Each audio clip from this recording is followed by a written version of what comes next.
only 15% of the under 30s agreed. Even fewer of the over 30s agreed, with only 6%.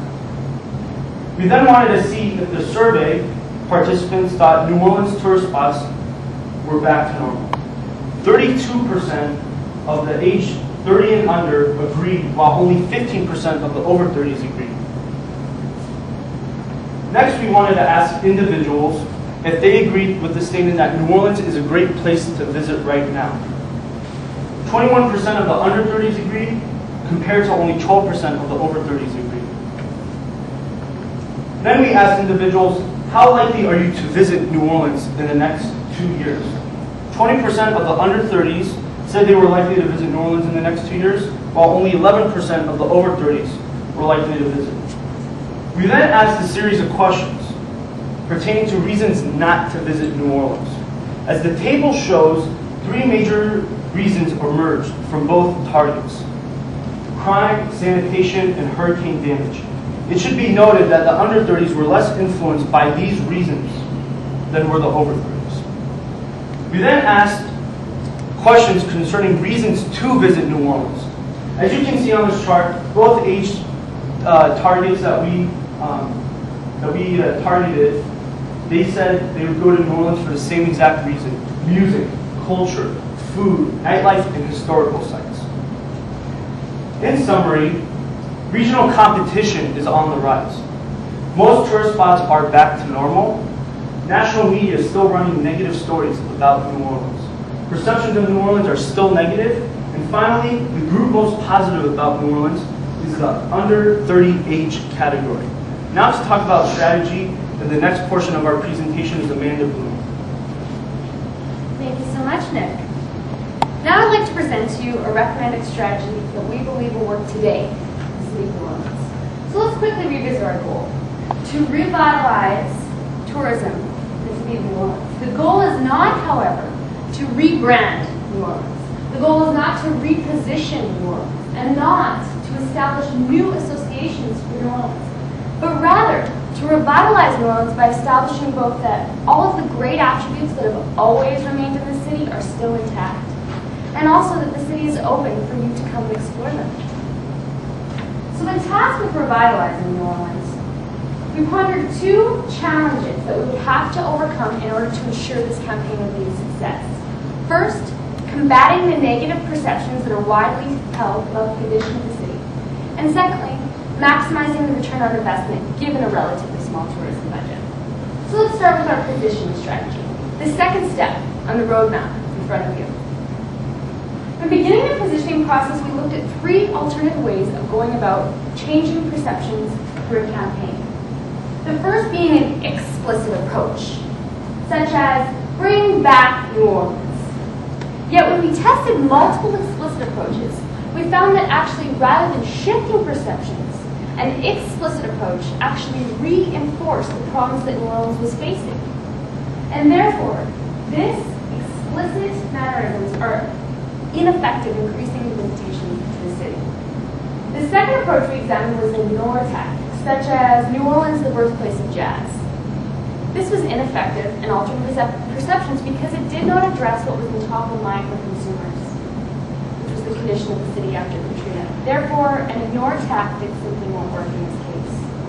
Lastly, we considered using an implicit approach, where we could both address the top of mind conditions about the city, but also allow us to address issues without mentioning the past, and then quickly introduce the fabulous brand attributes that New Orleans still does possess.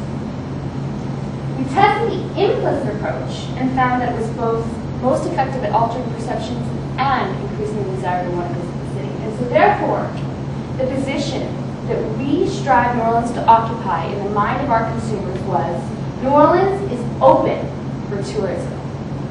We felt that this positioning statement really captured that implicit approach by indirectly addressing consumer concerns, but also allowing for forward thinking. The question then was how to best communicate this position to previous and potential visitors to the city. So allow me to introduce Jimmy Smoot, who will spearhead our creative concepts throughout the rest of this presentation, and who will speak on the creative that was derived from this positioning statement. Jimmy? Okay, so the major obstacle we ran into in trying to tackle that very question that Amanda just posed was the obvious negative perception of New Orleans. People think, we found out, as Nick talked about through research, that New Orleans is not ready for tourism. So we want to message the concept that it is. So when we sat down and tried to figure that out, we automatically found that any words that explicitly mention the past, renew, revive, rejuvenate, back again, for a second time, etc., would not work for this campaign. So the concept we came up with was open. Now the open concept is unique in that it allows us to provide a platform where we can hang the welcoming nature of any opening with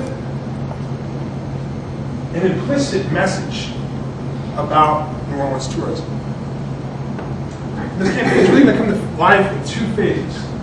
The first phase carries the tagline, New Orleans, we're open.